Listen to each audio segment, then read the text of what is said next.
की औकात नाप रहा था। औकात ले सुन शेर की दहाड़।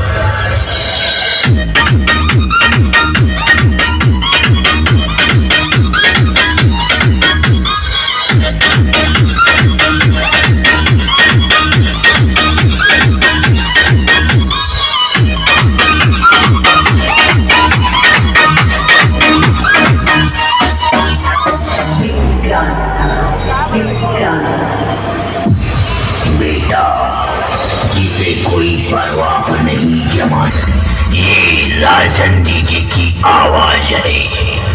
ये राजन डीजे की आवाज।